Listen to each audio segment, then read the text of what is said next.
Hello everyone. So we are here with the next session on leadership, and in today's session we'll be discussing about the advantages and disadvantages of democratic leader. If we talk about the last session, in the last session we started discussing about what is democratic leadership. Now, if we talk about democratic leadership, so we have discussed that democratic leadership basically is a leadership where you just share the leadership, you share the responsibility, you let the people be the part of the decision making process, and you invite the people for their suggestions, contributing their ideas, their knowledge for the decision making process, for the growth and success of the organization. That is the democratic leadership, where you are giving them the equal opportunity to present their ideas, to present their views, to be an effective part of the decision making process. And along with that, you give them the opportunity to present themselves. So that is the democratic leadership. Now, in democratic leadership, today we are going to discuss about the advantages of democratic leadership and the disadvantages of democratic leadership. So if we talk about the democratic leadership advantages, so what do you think, what is the first advantage of democratic leadership? See, if we talk about the first advantage of democratic leadership, the first advantage of democratic leadership is increased creativity and innovativity.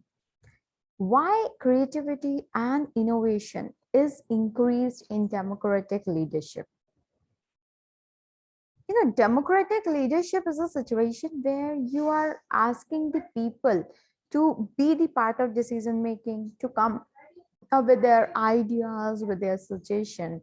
And when you are calling the people with their ideas, with their suggestion, so definitely that is going to boost the creativity and innovation in them. Why? Because until and unless they're not going to be creative, they're not going to think about the solution, they're not going to contribute in the decision making, they cannot be creative. For being the effective part of decision making, it is very important that they present something, they have some views which they are going to share with you, right? And for that for presenting those views, it is you need to think creative, you need to be a great innovator, and then only people are going to accept your suggestion, they're going to implement your suggestion, your views, your ideas are going to be the part of the decision making process. And for all those things, it is very important that you think different, you think creative, you think innovative. So if we talk about the first advantage, that is the increased creativity and innovation. Ideas flow very freely in a team. Now here the idea is flowing very freely within the team. Everyone is free to share their ideas, to share their views with one another. People just, they, whenever they get the idea of doing something new which can be beneficial for the organization, or which can help the organization to move towards the growth and success, or to achieve the goals and objectives, so that time there is free and easy flow of idea within the team. Sharing thoughts and expressing opinion is encouraged. Now here, the sharing of the thoughts, expressing your opinion, everything is encouraged. There is a open channel of communication which is followed in the team, within the team. When you are having a democratic leader who is leading your team, he allows people to share their thoughts, their views, their expressions, their ideas, their creativity, their suggestions, their opinion, everything they ask to share, and not just with the sharing, they even encourage the people to come up with their idea, with these type of ideas, which is going to promote, which is going to make your organization grow towards success.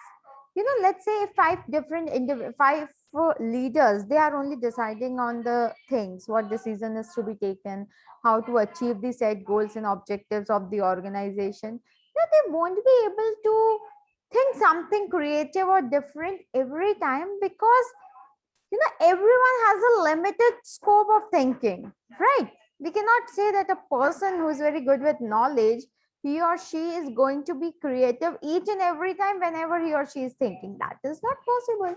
And each individual person who is expert in their field thinks in a different and a unique way. And when we get to know those different unique ways, that is the time we are encouraging the people to be more creative, and those creativeness, those innovative ideas are going to make your organization grow towards success. So for that purpose, under democratic leadership, the advantage is it allows you to share your thoughts, express your opinion openly, and along with that, if the people, you might notice some people who are very creative, innovative, but they are introvert. They do not open up easily.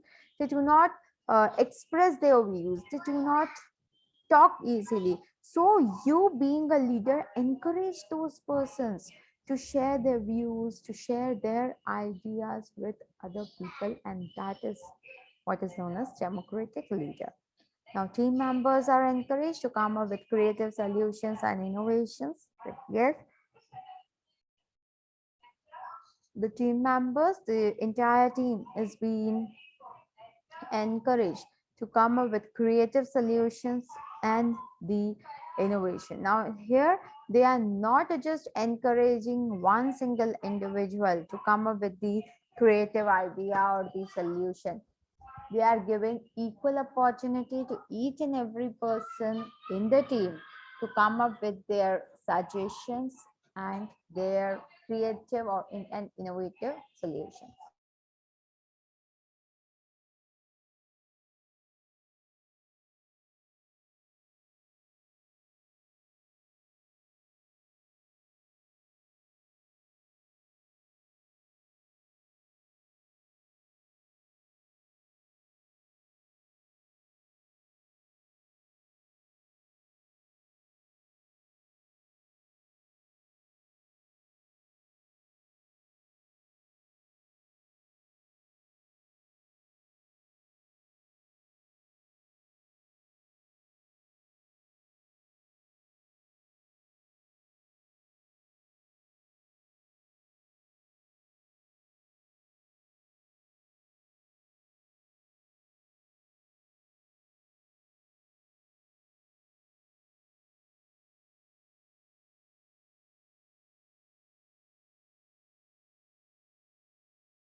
So, and the last point says that it offers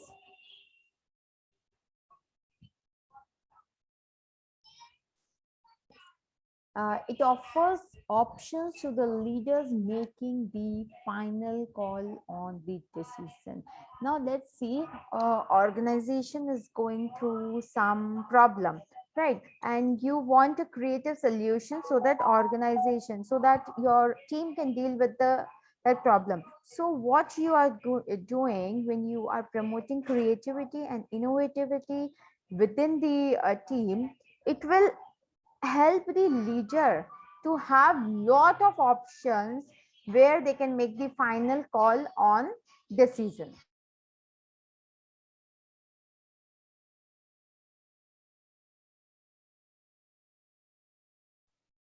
So this is the first advantage of democratic leadership. The second advantage of democratic leadership is gains in productivity. So employees are engaged, they are heard and valued at work. If I ask you, who are the employees who are more productive and efficient, who improve their efficiency or who are very efficient at the workplace? Who are those employees? So you might be seeing the employees which are who are satisfied, who get their, whose work is valued, who are being heard in the organization, whose ideas, suggestions are considered in the organization. They are the people who are valued the most in the organization. So they are they are the employees who are engaged in the organization, who get the opportunity, who get the chance to be heard. And the leaders, the management always value their work, which has given them return. So these are the people who improves their productivity and efficiency in the organization. They are given their work meaning and autonomy, which leads to increased engagement. So, under democratic leader, he do not put his nose in each and everything, whatever you are doing. He gives them the autonomy to do the work by adopting their own new unique ways of finishing of the task. Though being a leader, he definitely guides them that what is to be done, what is the deadline, what are the things they need to consider, what are the things on which they'll be working. Everything is being outlined, everything is being explained to them. But along with that, now how the thing is to be done, how they are going to perform, all these things will be will be done by the team members themselves. If it is a group work, then they mutually decide their way of working, and this will lead to increased engagement. When not everything won't be spoon feeded, you will have to use your mind to think how you're going to do the work. And when you're going to think that way, so ultimately you are being more engaged in the organization, because you have to find those different creative ways by which you can increase the productivity.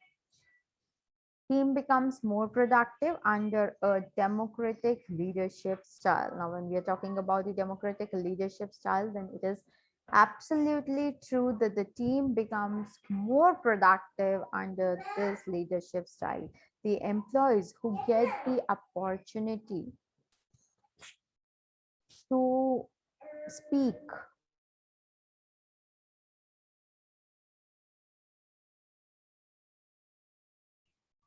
The third advantage of democratic leadership is more diverse idea. Many minds will think in different ways. Diverse people, diverse ideas, and variety of ideas. Every person doesn't have the same process of thinking and finding the solution to the problem or doing your work. Every person thinks in a very different and the unique way. They all have their own unique way of doing the work, of finishing of the task. So when we are talking about involving the people in the decision making process, giving them the autonomy to perform their work the way they want to perform. So ultimately, we will have more diverse ideas. We'll have a table full of ideas which will be unique, different, creative, and maybe combining two or three ideas together may benefit the organization in long run. So if we talk about democratic leadership advantage, then it is again one of the most important advantage that we will have more diverse ideas. It brings the range of experiences and thoughts to the table. You have a group of 5 people in your team. All 5 have different years of experience. Let's say someone is having 2 years, 3 years, 5 years, 7 years of experience. The way the person who's having 2 years of experience, the way he'll be finding the solution, and the way the person with 10 years of experience will be finding the solution will be very much different. So this way you will have the range of experiences, and the range of thoughts will be put down on your table for you to decide the way best solution or best idea for the ultimate goal and objective, for achieving the ultimate goal and success and the objective of your team or of the organization. This increases the diversity of our idea being said. Definitely you have people from different range of experiences, they have different thought process, they have their own unique and different ways of thinking. When all of them are putting their ideas on the table, so definitely you will have more diversity of ideas which you will be sharing with the leader. It makes your decision making process more effective as you consider all the possible angles before making the final choice. Now, let's say if you are not involving them in the process of decision making, if you are not considering their views in the process of decision making, you'll have just 1 or 2 ideas. Right? You'll just have 1 or 2 ideas which you will be having in your mind. You'll be just analyzing those ideas, and you will just select one idea from those ideas. So this way you won't be having a collection, a table full of ideas which are very creative, different, unique in their way. So when you are encouraging this democratic leadership, when you are encouraging the idea, when you are making the people part of the decision making process, so ultimately you are opening up your table where you'll be getting lot of diverse ideas which will help you to make the best decision, because you will have number of ideas which you can analyze from all the possible angle before you make the final decision. The fourth advantage is build a stronger team. It helps in building a stronger team. It encourages everyone on a team to come together and participate equally. So what is doing? It is encouraging everyone in the team that you all should come together and participate equally in the decision making process. It is encouraging everyone. Even if you have some people uh, who are very creative, they're good with the knowledge, but they are very introvert, they usually do not open up for the thing. So in that situation, it will encourage those people, those employees in the team, to come up with their ideas and to participate equally in the decision making process. The leader may come up with the idea that each and every individual will have to present at least one idea. So what he's doing, he's encouraging each and everyone to be the active participant of the group, of the decision making process. This emphasizes on cooperation and partnership. Yes, definitely the main focus is to emphasize on the cooperation and the partnership within the individual. Builds a strong team that collaborates. So just building the strong team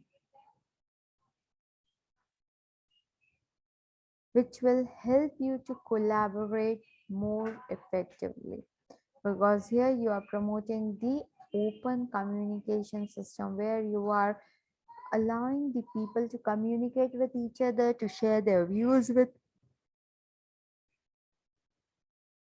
each other openly and effectively. So the bond the team builds will have a strong foundation for success. So definitely you'll be having this strong foundation, strong bond of success.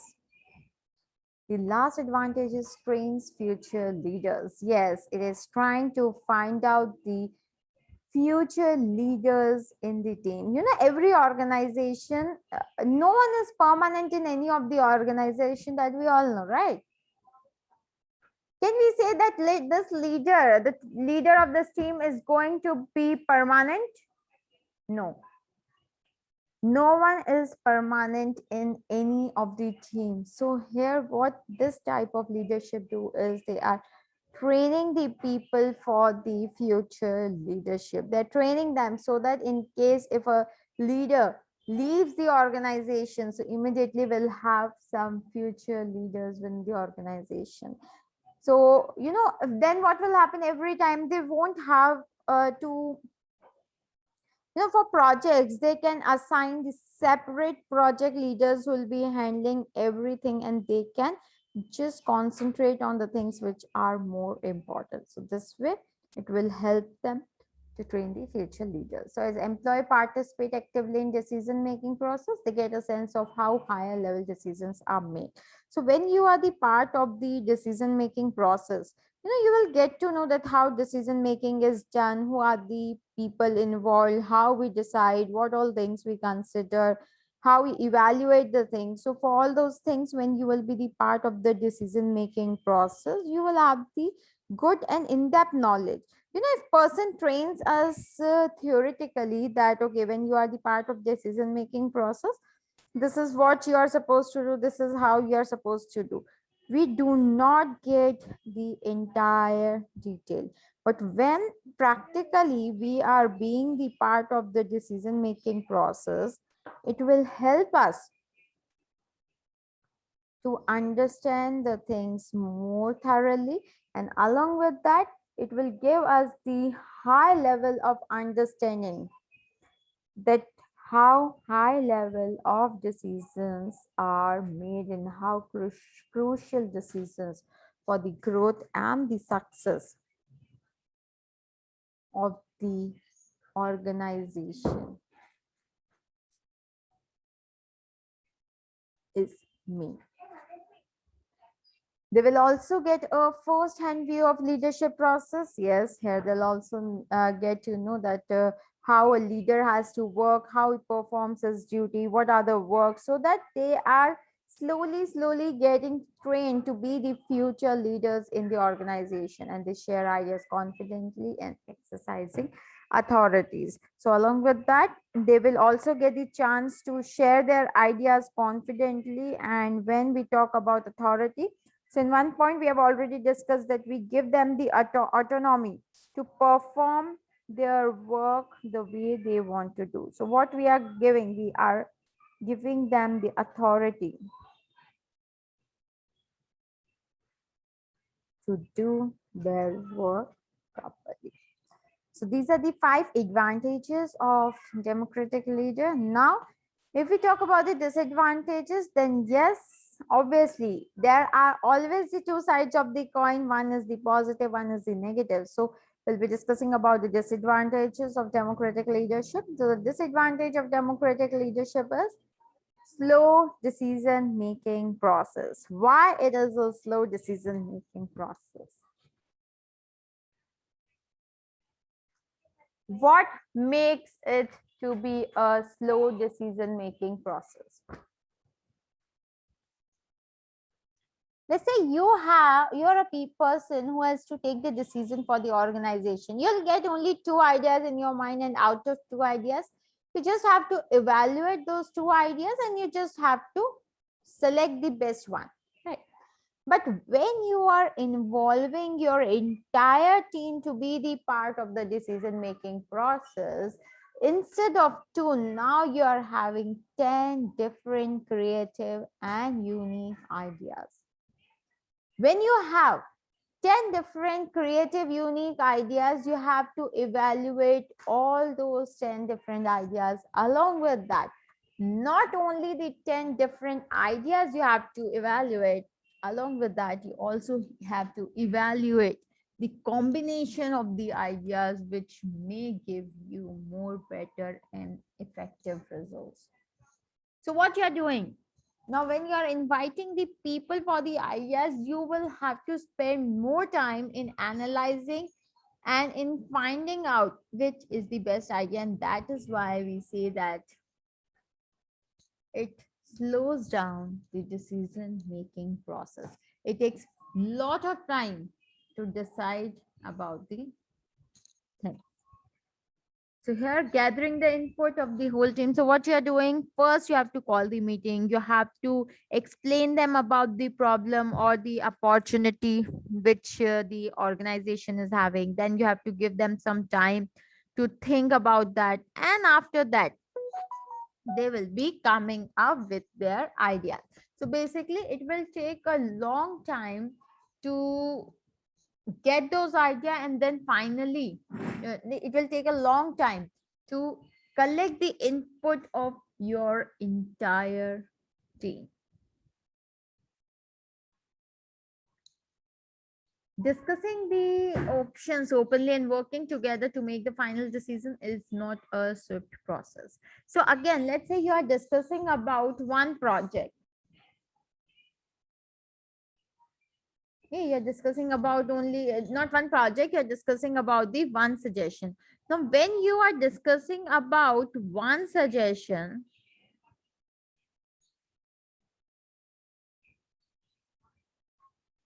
so for that one suggestion, everyone will be putting up their views that whether it is good or not. So now working together to make the final decision of selecting that option or not is not a swift process, is not an easy process.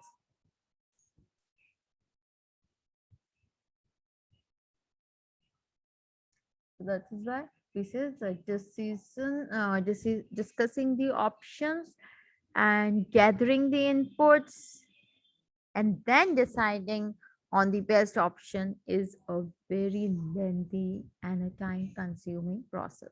Your decision making might be stronger, but it will be slower. Yes, this is for sure that your decision making might be more stronger when you're considering the views of other person than just deciding on the things yourself. But along with that, it is definitely going to be the slow process. So we can say that when we are into the crisis situation, or when we have to grab the opportunity immediately, or when we have to take some instant decisions, so for that, democratic leadership style is definitely not the good leadership style which should be used. But if we have time, if we are planning out for something different and we have lot of time, in that situation, yes, democratic leadership style will give you more available options by which you can make your organization move and grow towards success. Through decisions with a group and considering everyone's idea, make decisions slow. So why a decision is slow?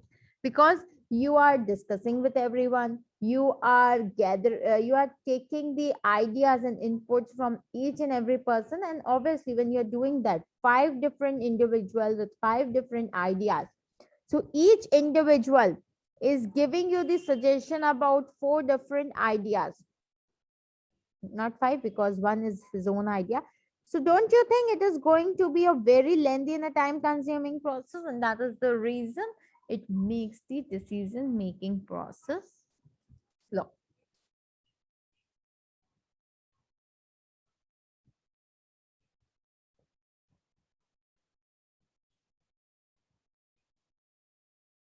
Next disadvantage is negative emotions can arise.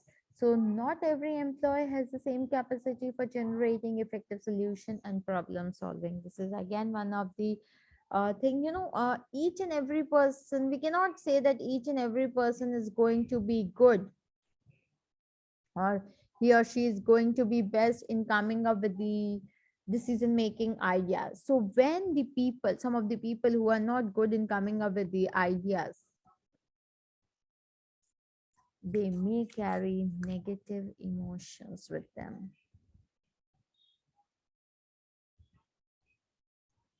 So not every employee has the same capacity, and some employees will see their ideas implemented more often than others. So it will create a negative environment in the organization, that most of the time other people ideas are selected and our ideas are not selected. So again, it become one of the reasons why it creates negativity within the organization or within the team. It leads to resentment and frustrations, and emotional intelligence is a key component of effective democratic leadership. How well you manage the emotional intelligence, how good you are managing the emotions of other person, that become one of the key element by which you can implement your effective democratic leadership style.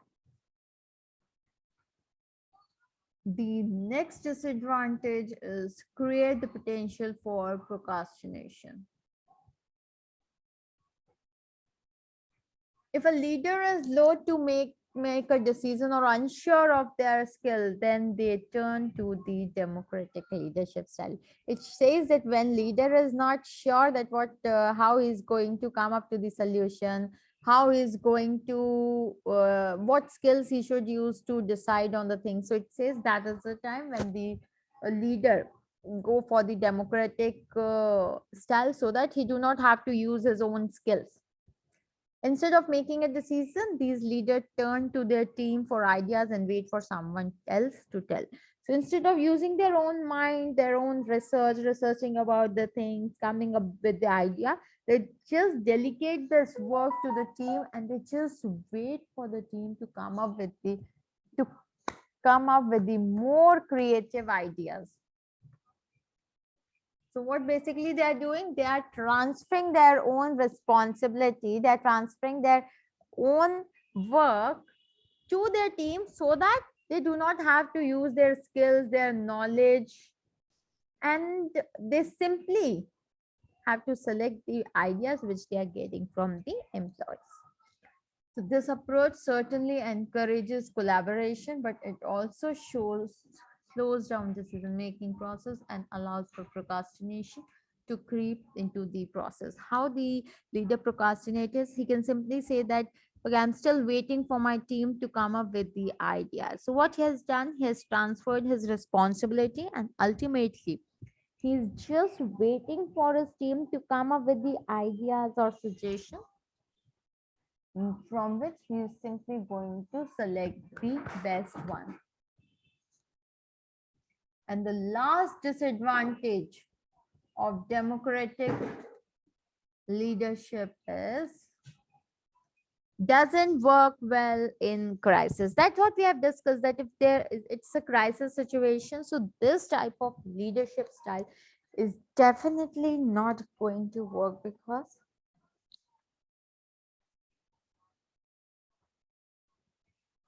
this is a leadership style which takes a lot of time to come to the final decision, to select the best option. Because here you are first telling people the crisis, you're making them understand the crisis situation, they're thinking, they're coming up with the ideas, and when they come up with the ideas, you evaluate those ideas, you ask for their suggestions and feedback, and then finally you come up with the best possible solution. So crisis is the situation which need immediate action. Right. It doesn't give you opportunity to wait for 2, 3, or let's say 15 days to come up with the decision, to come up with the way by which you are going to deal the crisis. So it doesn't work well when it is the crisis situation. So when a crisis hit, it slows down the process. It does not lead well to moments when an urgent response is required. Whenever you see that there is urgency of the response at that point of time, in that situation, this democratic leadership style is not a good solution, because it is not going to give you the immediate and quick solution to solve the problem. So that is why, if there is a crisis situation, if you need, there's some opportunity which need to be addressed or grabbed immediately, then at that point of time, this leadership style should never be adopted. So leaders who are used to relying on the feedback from their team may struggle to confidently make decisions when situation demands action.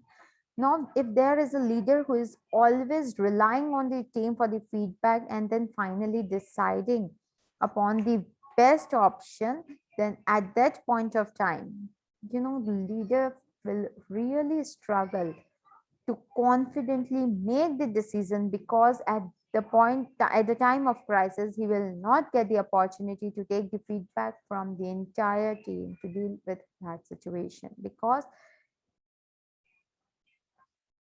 crisis is a time where it requires the leader to confidently make the decision, and that is a situation which demands immediate action. If you do not come up with the immediate action, you cannot make your team or your organization come out of the crisis situation. So these are the basic disadvantages of the democratic leadership, that it is a slow process. It doesn't work well when it is the crisis in the organization. It leads to potential of procrastination, and it creates negative emotion in the mind of the people who are not very creative, because we all know that each and every individual is different and unique. Everyone cannot be creative.